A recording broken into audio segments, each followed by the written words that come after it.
আসসালামু আলাইকুম। Technique easy এডুকেশনের পক্ষ থেকে নবম দশম শ্রেণীর শিক্ষার্থীদের জানাচ্ছি শুভেচ্ছা।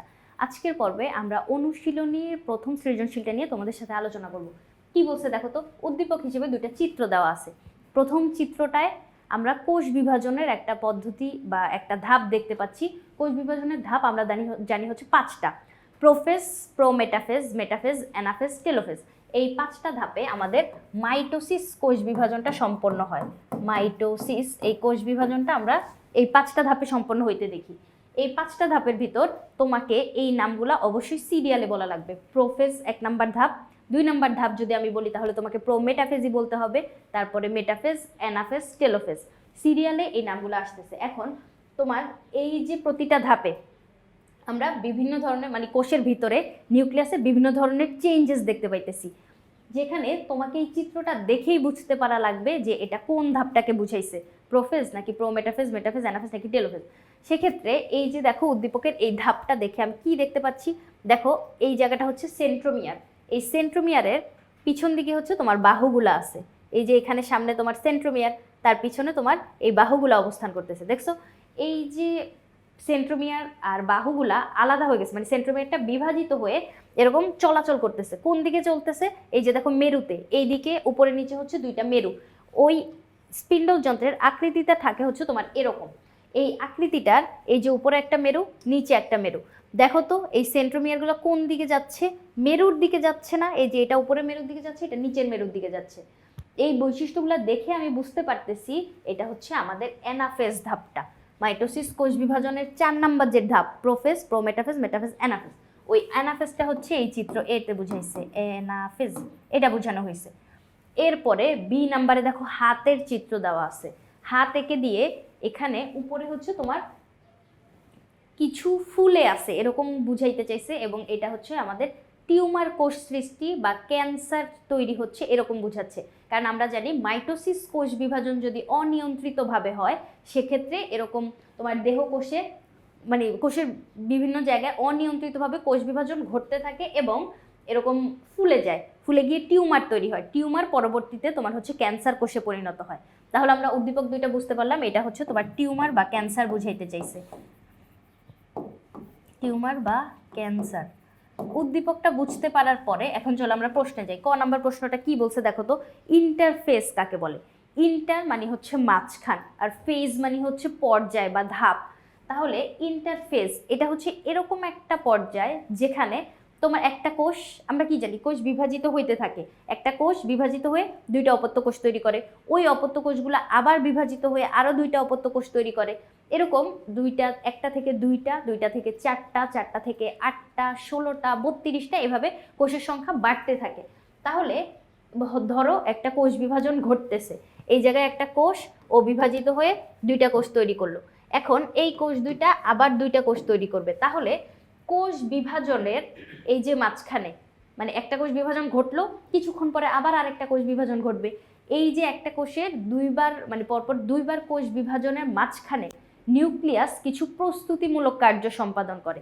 এই প্রস্তুতিমূলক কাজটাকে আমরা বলবো হচ্ছে ইন্টারফেজ। মানে ও মাঝখানে এই কাজটা সম্পন্ন করতেছে না, একটা কোষ বিভাজন হইলো, মাঝখানে কিছু সময় আবার আরেকটা কোষ বিভাজন হবে, মাঝখানে তুমি প্রস্তুতি নিবা, ওই প্রস্তুতিমূলক পর্যায়টাই হচ্ছে আমাদের ইন্টারফেজ।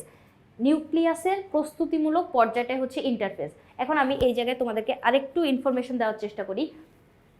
ধরো আমরা এসএসসি পরীক্ষা দিতে যাব, সেক্ষেত্রে তুমি বায়োলজি এসএসসি পরীক্ষাটায় ভালো ফলাফল করার জন্য কত কত প্রস্তুতি নিচ্ছ। দেখো 9-এর পুরো বছর তুমি পড়তেছো, 10-এর পুরো বছর পড়বা, তারপরে হচ্ছে তোমার পরীক্ষার আগে কিছু মাস সময় পাওয়া যায়, ওই সময়গুলোও তুমি পড়বা। এই যে বিভিন্ন ধরনের ক্লাসেস, এই যে তুমি আমার ক্লাসটা এখন করতেছো কি জন্য? ওই বায়োলজি আলটিমেট যে বোর্ড পরীক্ষাটায় যখন তুমি বসবা ওইখানে ভালো করার জন্য, তাই না? সেক্ষেত্রে তুমি প্রস্তুতি নিচ্ছ 2 বছর, মানে অনেক সময় ধরে। কিন্তু পরীক্ষায় বসবা কতক্ষণ বলো তো? পরীক্ষায় কিন্তু আমরা 3 ঘন্টা বা 2.5 ঘন্টা বসতেছি। তাহলে দেখো মানে কোষ বিভাজনের প্রস্তুতিটা এরকমই অনেক দীর্ঘ সময় ধরে সম্পন্ন হবে এবং কোষ বিভাজনটা ঘটে যাবে তোমার খুবই তাড়াতাড়ি। সেক্ষেত্রে আমি যদি পুরা সময়টাকে 100 ধরি, 95 ভাগই তোমার প্রস্তুতিতে চলে যায় এবং বাকি 5%-এর ভিতর হচ্ছে কোষ বিভাজনটা তাড়াতাড়ি করে সম্পন্ন হয়ে যায়। তাহলে ইন্টারফেজ বেশি সময় ধরে সম্পন্ন হয়, প্রস্তুতি বেশি সময় ধরে নিতে থাকে। তারপরে দেখো খ নাম্বার প্রশ্নটায় আমরা যে মিওসিস বিভাজনকে হ্রাসমূলক বিভাজন বলা হয় কেন? কোষ বিভাজনের একটা পদ্ধতি হচ্ছে মাইটোসিস, আরেকটা পদ্ধতি হচ্ছে মিওসিস। কোষ বিভাজনের তিনটা পদ্ধতি আছে, একটা হচ্ছে অ্যামাইটোসিস, আরেকটা মাইটোসিস, পরেরটা হচ্ছে মিওসিস। এই যে মিওসিস কোষ বিভাজন প্রক্রিয়াটা, এই যে দেখো মিওসিস কোষ বিভাজন প্রক্রিয়া, এইখানে কি হয়, একটা মাতৃকোষ থেকে 4টা অপত্য কোষ তৈরি হয়। ঠিক আছে, 4টা অপত্য কোষ তৈরি হলে কি হয়েছে, কিন্তু এই দেখো মাইটোসিসের ক্ষেত্রে যেখানে 2n, এখান থেকে যে 2টা কোষ তৈরি হয়েছিল ওরাও ছিল 2n, মানে যতগুলা কোষ তৈরি হবে সবাই তোমার মাতৃকোষের সমগুণ সম্পন্ন। দেখো সবাই হবে 2n সংখ্যক ক্রোমোজোম বিশিষ্ট। কিন্তু মিওসিসের ক্ষেত্রে আমরা এই জায়গায় কি দেখতে পাই জানো, এখানে সবাই হচ্ছে তোমার n সংখ্যক ক্রোমোজোম বিশিষ্ট হয়ে যায়। মিওসিসের ক্ষেত্রে এই যে এখানে 2টা কোষ তৈরি হলো, ওরা হবে n, এরপরে আরো 2টা তৈরি হবে n, সবাই এখানে n। তাহলে আলটিমেট আমি কি পেলাম, একটা মাতৃকোষ থেকে 4টা গ্যামেট তৈরি হলো বা 4টা অপত্য কোষ তৈরি হলো, যারা সবাই হচ্ছে তোমার হ্যাপ্লয়েড ক্রোমোজোম বিশিষ্ট। এখন এইখানে ক্রোমোজোম সংখ্যা কমে গেছে, তুমি দেখলেই বুঝতে পারতেছো। মাতৃকোষে ছিল 2n আর বাবু কোষগুলোতে হয়েছে শুধু n, তার মানে ক্রোমোজোম সংখ্যা অর্ধেক কমে গেছে। এইখানে এই কোষ বিভাজনে তোমার নিউক্লিয়াসের বিভাজন 2বার হয় এবং বাকি বিভাজনগুলো একবার হয়। কিন্তু প্রথমেই আমরা কি দেখলাম, মাতৃকোষ থেকে এখানে হ্রাসমূলক বিভাজন ঘটলো, এরপরে আবার সমীকরণিক বিভাজন। তাহলে এই যে হ্রাসমূলক বিভাজনটা এখানে ঘটলো, যার কারণে ক্রোমোজোম সংখ্যা অর্ধেক হয়ে গেছে, এই কারণেই এটাকে আমরা হ্রাসমূলক বিভাজন বলি, কারণ ক্রোমোজোম সংখ্যা মাতৃকোষের ক্রোমোজোম সংখ্যার অর্ধেক হয়ে যায়। মাতৃকোষের ক্রোমোজোম সংখ্যা যদি 2n থাকে, বাবু কোষগুলোতে হয় হচ্ছে তোমার শুধু n, মানে এক প্রস্থ ক্রোমোজোম থাকে। তাহলে মিওসিস কোষ বিভাজনকে আমরা হ্রাসমূলক বলবো, কারণ ক্রোমোজোম সংখ্যা হ্রাস পায়। এরপরে আসো গ নাম্বারটায়, উদ্দীপকের এ চিত্রে অ্যানাফেজ ধাপটা যে বুঝাইছিল, এই চিত্রটাতে শনাক্ত করে ধাপটা শনাক্ত করে ব্যাখ্যা করতে বলছে। তাহলে তুমি যে চিত্র দেখেই বুঝতে পারছো এটা অ্যানাফেজ ধাপ, এটা হচ্ছে আমাদের জানতে চাইছে, শনাক্ত করতে বলছে। দেখো এটা কোন ধাপ, এটা তোমাকে শনাক্ত করতে বলছে। তাহলে এটা মাইটোসিস কোষ বিভাজনের 4র্থ ধাপ, যেটার নাম হচ্ছে অ্যানাফেজ। এখন অ্যানাফেজের আমাদের বর্ণনা করা লাগবে, কারণ এই প্রশ্নটাই তো আমাদের 3 নাম্বার, শুধু শনাক্ত করতে পারলেই তো হবে না, শনাক্ত করার পরে বর্ণনা করা লাগবে। এখন বর্ণনা যদি আমি এখানে লিখতে যাই, সেক্ষেত্রে তোমাকে আগে চিত্রটা আঁকতে পারা লাগবে ঠিক করে। উদ্ভিদ কোষের ক্ষেত্রে আমরা এরকম স্ট্রাকচার দেখতে পাবো, এই যে এরকম, এবং প্রাণী কোষের ক্ষেত্রে সেটা থাকবে কিছুটা গোলাকৃতি, এই যে এরকম দিয়ে কিছুটা গোল আঁকলাম। এটা হচ্ছে স্পিন্ডল যন্ত্র, যেগুলা কিছুটা বিলুপ্ত হয়ে যাচ্ছে। স্পিন্ডল যন্ত্রগুলা বিলুপ্ত হয়ে যাওয়ার সময় এখানে সেন্ট্রোমিয়ার সামনের দিকে আঁকবো, এই যে সেন্ট্রোমিয়ার। খেয়াল করে দেখো আমি চিত্রগুলা কিভাবে আঁকতেছি। চিত্র কিন্তু এই 3য় অধ্যায়ের এই অংশগুলোতে খুব ভ্যারি করে, কারণ চিত্র দেখলেই টিচার বুঝতে পারবে যে তুমি আসলে কি এই কনসেপ্টটা বুঝো নাকি বুঝো না, কারণ চিত্রের সাথে আমাদের লেখার মিল থাকবে। চিত্রে তুমি যা যা আঁকবা ওই রকম কথাবার্তাগুলোই হচ্ছে আমরা বর্ণনায় লিখবো। তাহলে দেখো আমি কি করলাম, সেন্ট্রোমিয়ার দিলাম সামনের দিকে, আর পিছন দিকে হচ্ছে বাহুগুলা দিলাম। বাহু একটা ছোট বড় এরকম তোমার নিজের ইচ্ছা মতো দিতে পারো।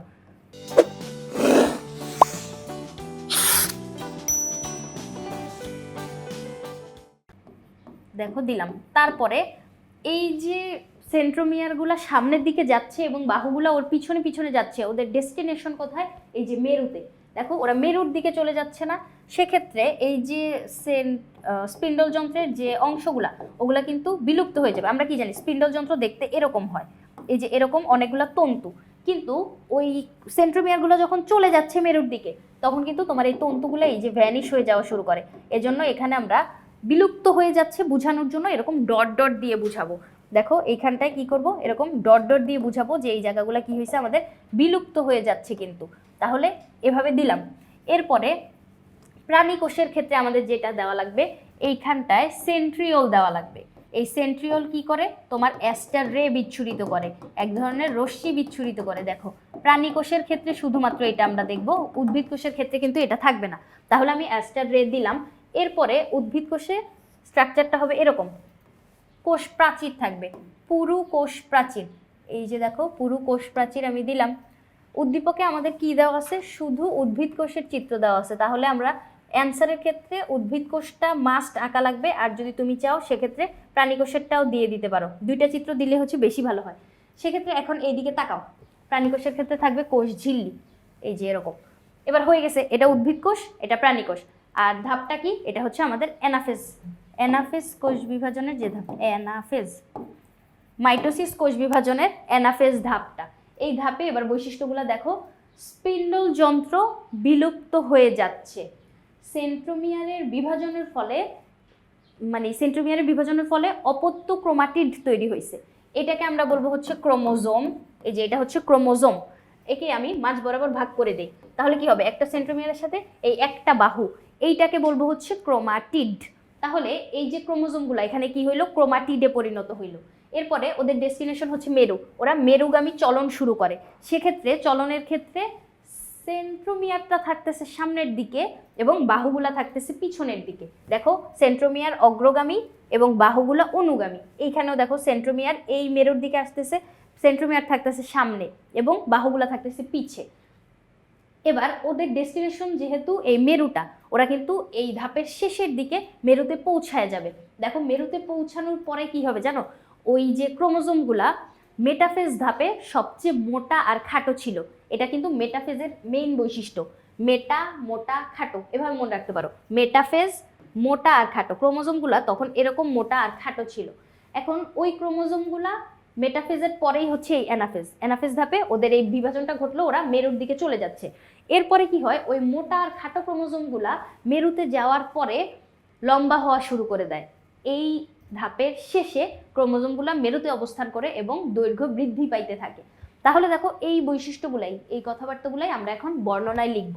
তাহলে চিত্র যদি সুন্দর করে আঁকতে পারো বা চিত্র যদি বুঝতে পারো, সেক্ষেত্রে বর্ণনাটা অনেক বেশি সহজ হয়ে যায়। তাহলে আসো, উদ্দীপকের এই বিভাজনটা হচ্ছে মাইটোসিস কোষ বিভাজন, যেখানে কি অ্যানাফেজ ধাপটাকে বোঝানো হয়েছে। দেখো উদ্দীপকের এই বিভাজনটা হচ্ছে মাইটোসিস কোষ বিভাজন, মাইটোসিস কোষ বিভাজনের চতুর্থ ধাপ অর্থাৎ অ্যানাফেজ পর্যায়টাকে এখানে বোঝানো হয়েছে। আমাদেরকে শনাক্ত করতে বলছে না, এই যে তুমি শনাক্ত করতে পারলা, এইখানে তোমার 1 মার্কস কনফার্ম। এরপরে বর্ণনাতে তো টিচাররা মাঝে মাঝে নাম্বার কাটতে পারে, মানে টিচারের উপর নির্ভর করে, কেউ সেম বর্ণনা লিখে ফুল মার্কস পায়, কেউ আবার সেম বর্ণনা লিখেও হচ্ছে মার্কস কমায় দেয়, সেক্ষেত্রে এটা তোমার কিছুই করার নাই। কিন্তু এই যে প্রথমের যেই জিনিসটা, এইখানে তুমি যে শনাক্ত করতে পারছো, এটাতে 1 মার্কস কনফার্ম। এরপরে আসো, বর্ণনা আমরা অবশ্যই সুন্দর করে লেখার চেষ্টা করব, যাতে টিচারকে স্যাটিসফাই করার মানে করতে পারি। কি করব দেখো, পয়েন্ট আকারে অবশ্যই লিখবো, বইয়ের ভিতর এই সেম কথাবার্তাগুলাই প্যারা আকারে লেখা আছে। কোনো বর্ণনামূলক প্রশ্ন প্যারা আকারে লিখলে, মানে একাধারে যদি লিখো, সেক্ষেত্রে টিচার এটা কখনোই পছন্দ করে না। পয়েন্ট আকারে লিখলে জিনিসটা স্ট্যান্ডার্ডও হয় আর টিচারও এটা পছন্দ করে। সেক্ষেত্রে চলো আমরা পয়েন্ট করে লিখলাম, কি লিখছি, প্রতিটি ক্রোমোজোমে সেন্ট্রোমিয়ার 2 ভাগে বিভক্ত হয়ে গেল। হ্যাঁ, আমি চিত্রেও এটা দেখছিলাম, ক্রোমাটিড দুটি আলাদা হয়ে গেছিল। ইয়েস, ওই যে সেন্ট্রোমিয়ার এখানে ভাগ হয়ে যাওয়ার পরে এরকম ছিল ক্রোমোজোম, ভাগ হয়ে যাওয়ার পরে কি হয়েছে, এরকম হয়ে গেছে। তারপরে ক্রোমোজোমগুলোর মধ্যে বিকর্ষণ শক্তি বৃদ্ধি পায়, কারণ ওরা 2 মেরুর দিকে চলে যাচ্ছে। বিকর্ষিত হচ্ছে না, কারণ আকর্ষিত হলে তো ওরা একসাথে অবস্থান করতো, যেহেতু ওরা দুইজন 2 দিকে দৌড় দিচ্ছে, তার মানে ওদের ভিতরে বিকর্ষণ শক্তি কাজ করতেছে। বিষুবীয় অঞ্চল থেকে পরস্পর বিপরীত দিকে চলে যায়। বিষুবীয় অঞ্চল হচ্ছে এই মাঝখানের পর্যায়টা, মাঝখান থেকে, মাঝখানে ছিল ওরা সবাই, তারপরে 2 মেরুর দিকে যাওয়া শুরু করছে, এই কথাটাই বলছে। এরপরে দেখো পরের পয়েন্টটা কি বলছে, এই যে ক্রোমোজোমগুলো যে 2 মেরুর দিকে যাচ্ছিল, তখন আমরা কি দেখলাম, যে ওদেরকে কিন্তু দেখতে ইংরেজি বর্ণ VLJI এর মতো লাগতেছিল। তোমরা কি এখানে নোটিস করছো ওদেরকে কিরকম লাগতেছিল? দেখো তো, এই জায়গার দিকে তাকাও, এইখানে অল্প একটা অংশ, এটা কি তোমার এল এর মতো লাগতেছে না? এই যে জিনিসটা কি এল এর মতো না? এরপরে দেখো এইখানটায় দুইটাই পুরো সেম, মানে দুই পাশেই হচ্ছে সেন্ট্রোমিয়ারটা একদম মাঝখানে অবস্থান করতেছে, এটা ভি এর মতো। আবার এইখানটায় দেখো, এটা কি তোমার জে এর মতো লাগতেছে না? এরকমই ইংরেজি বর্ণ VLJI এর মতো আকার দেখা যায়, তখন এগুলোর আবার আলাদা আলাদা নাম আছে। ভি এর মতো দেখা গেলে আমরা এগুলোকে বলবো হচ্ছে মেটাসেন্ট্রিক, এল এর মতো দেখা গেলে বলবো সাবমেটাসেন্ট্রিক, জে এর মতো দেখা গেলে হচ্ছে অ্যাক্রোসেন্ট্রিক, আর আই এর মতো দেখা গেলে বলবো টেলোসেন্ট্রিক। তাহলে এই যে নামগুলো, এটা কিন্তু MCQর জন্য খুব গুরুত্বপূর্ণ, মাঝে মাঝে জিজ্ঞেস করে। তাহলে এই যে VLJI এর মতো আকার ধারণ করে, তখন এগুলোর নাম মেটাসেন্ট্রিক, সাবমেটাসেন্ট্রিক, অ্যাক্রোসেন্ট্রিক, টেলোসেন্ট্রিক। এরপরে 4 নম্বরে কি বলছে, এই ধাপের শেষের দিকে অপত্য ক্রোমোজোমগুলো মেরুতে অবস্থান নেয়। ওই যে চলে আসছে, আমি বলছিলাম ডেস্টিনেশন ছিল মেরুতে, ওরা মেরুতে চলে আসার পরে কি হয়েছে দেখো তো, ক্রোমোজোমগুলো প্যাচ খুলে যায়, এরা দৈর্ঘ্যে বৃদ্ধি পেতে থাকে। ওই যে একদম প্রথমে ওরা মোটা আর খাটো ছিল, মোটা আর খাটো অবস্থা থেকে ওরা হচ্ছে এখন আবার লম্বা হওয়া শুরু করে। এরপরে ঘ নাম্বারে চলে যায়, এখানে চিত্রটাও দেওয়ার চেষ্টা করবা। এই 3 অধ্যায় থেকে যখন প্রশ্ন আসবে তখন চিত্র কিন্তু মাস্ট, অবশ্যই চিত্র দিবা, না বললেও প্রশ্ন না বললেও হচ্ছে চিত্র দেওয়ার চেষ্টা করবা। এরপরে আসো উদ্দীপকের বি চিত্রে প্রদর্শিত উপবৃদ্ধি কি ছিল, হাতে টিউমার কোষ তৈরি হচ্ছিল। তাহলে বি চিত্রের ক্ষেত্রে আমরা কি দেখতে পাইলাম, টিউমার বা ক্যান্সার কোষ, এটা উপবৃদ্ধির কারণ জিজ্ঞেস করছে। এখন টিউমার কোষ সৃষ্টির কারণ যদি আমি বলতে চাই সেক্ষেত্রে এটা হচ্ছে তোমার অনিয়ন্ত্রিত মাইটোসিস কোষ বিভাজনের ফলে হয়। অনিয়ন্ত্রিত মাইটোসিস কোষ বিভাজন, এটা হচ্ছে মেইন কারণ। অনিয়ন্ত্রিত মাইটোসিস, কিন্তু মিওসিস না, মাইটোসিস কোষ বিভাজনের কারণ। অনিয়ন্ত্রিত মাইটোসিস যদি ঘটে সেক্ষেত্রে আমার দেখা যাবে যে কোনো একটা জায়গার কোষ অনিয়ন্ত্রিতভাবে বৃদ্ধি পাওয়া শুরু হচ্ছে। দেহকোষের ক্ষেত্রে আমরা কি জানি, মাইটোসিস কোষ বিভাজন ঘটে।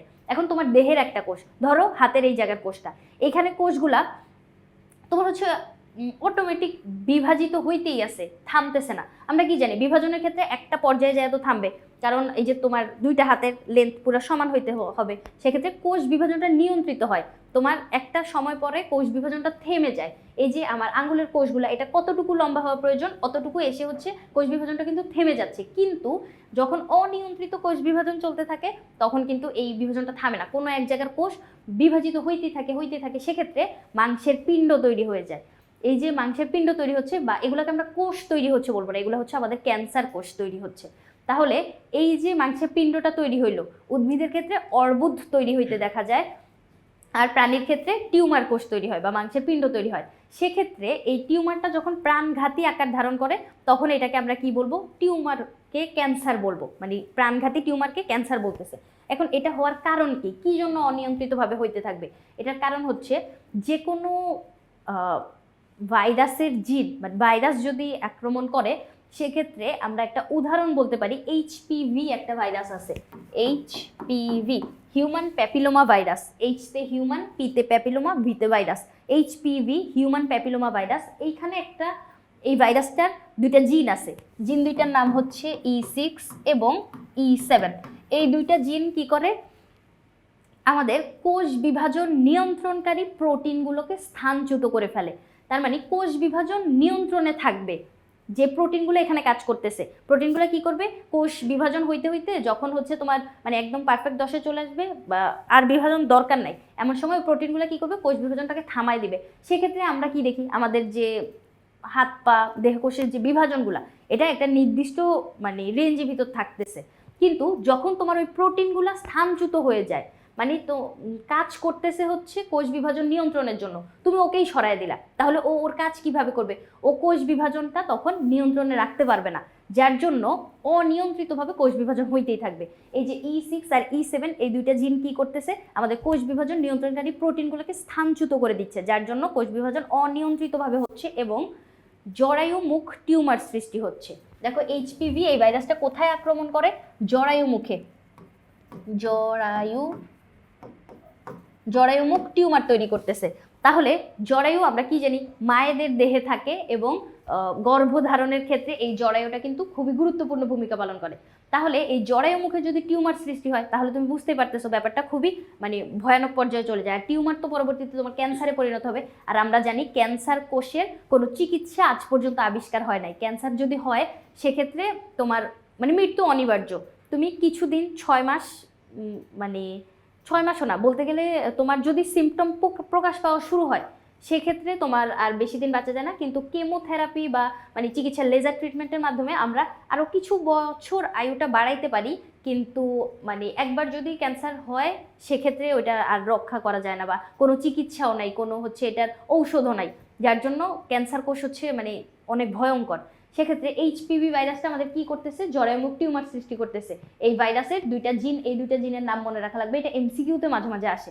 তাহলে আমরা কিভাবে এই উপবৃদ্ধিটা দেখতে পাইলাম, এই যে বি চিত্রের ক্ষেত্রে অনিয়ন্ত্রিত মাইটোসিস কোষ বিভাজনের কারণে আমরা এই উপবৃদ্ধিটা দেখলাম। তাহলে এটার কারণ কি, অনিয়ন্ত্রিত মাইটোসিস কোষ বিভাজন কখনো কখনো তেজস্ক্রিয় কোনো রশ্মি অথবা কোনো রাসায়নিক পদার্থের কারণেও কিন্তু এটা হইতে পারে। তাহলে একটা কারণ গেল অনিয়ন্ত্রিত মাইটোসিস কোষ বিভাজন, এটা হচ্ছে মেইন কারণটা, যেখানে ভাইরাস যদি আক্রমণ করে ভাইরাসের জিনগুলা এই কাজটা করে, প্রোটিনগুলোকে সরায় ফেলায়। কিন্তু আরেকটা কারণ হচ্ছে তেজস্ক্রিয় পদার্থ যদি তোমার ওখানে সংস্পর্শে যায়, তেজস্ক্রিয় পদার্থ বা রাসায়নিক পদার্থের সংস্পর্শে, রাসায়নিক এই পদার্থগুলো যদি মানে তোমার কোনো কোষে যা লাগে, সেক্ষেত্রে আমরা অনিয়ন্ত্রিত কোষ বিভাজন হইতে দেখি, ওটা হচ্ছে মাঝে মাঝে। তাহলে আমরা বুঝতে পারলাম কিভাবে হচ্ছে অনিয়ন্ত্রিত কোষ বিভাজনের কারণে আমাদের ক্যান্সার কোষ সৃষ্টি হচ্ছে। এখন এইটা হচ্ছে সহজ কথাবার্তা, বেসিক থিম হচ্ছে এই কয়টা ইনফরমেশন যেগুলো আমি তোমাকে বললাম। এই কয়টা ইনফরমেশন সুন্দর করে তোমার কাছে ইজি বায়োলজি বইটা আছে, ইজি বায়োলজি বইয়ের ভিতর যেভাবে সাজায় লেখা আছে ওইভাবে করে পরীক্ষার খাতায় লিখবা। কিন্তু এটা হচ্ছে বুঝতে পারার জন্য বা কি বলবো মানে কনসেপ্টটা বোঝানোর জন্য, মেইন যে জিনিসটা মানে কারণটা কি আলটিমেটলি, ওই কারণটা বোঝানোর জন্য হচ্ছে এই কথাবার্তাগুলো, মানে আমার যে কথাবার্তাগুলো এগুলো হচ্ছে বেসিক থিম। আর তুমি এছাড়াও আরও এক্সট্রা ইনফরমেশন সবগুলো মিলে হচ্ছে সুন্দর করে প্যারা করে হচ্ছে পরীক্ষার খাতায় উত্তরটা রিপ্রেজেন্ট করতে পারলে আই হোপ একটা স্ট্যান্ডার্ড মার্ক সিকিউর হয়ে যাবে। আশা করি বুঝাতে পারছি। পরবর্তী পর্ব দেখার আমন্ত্রণ রইল। ধন্যবাদ সবাইকে।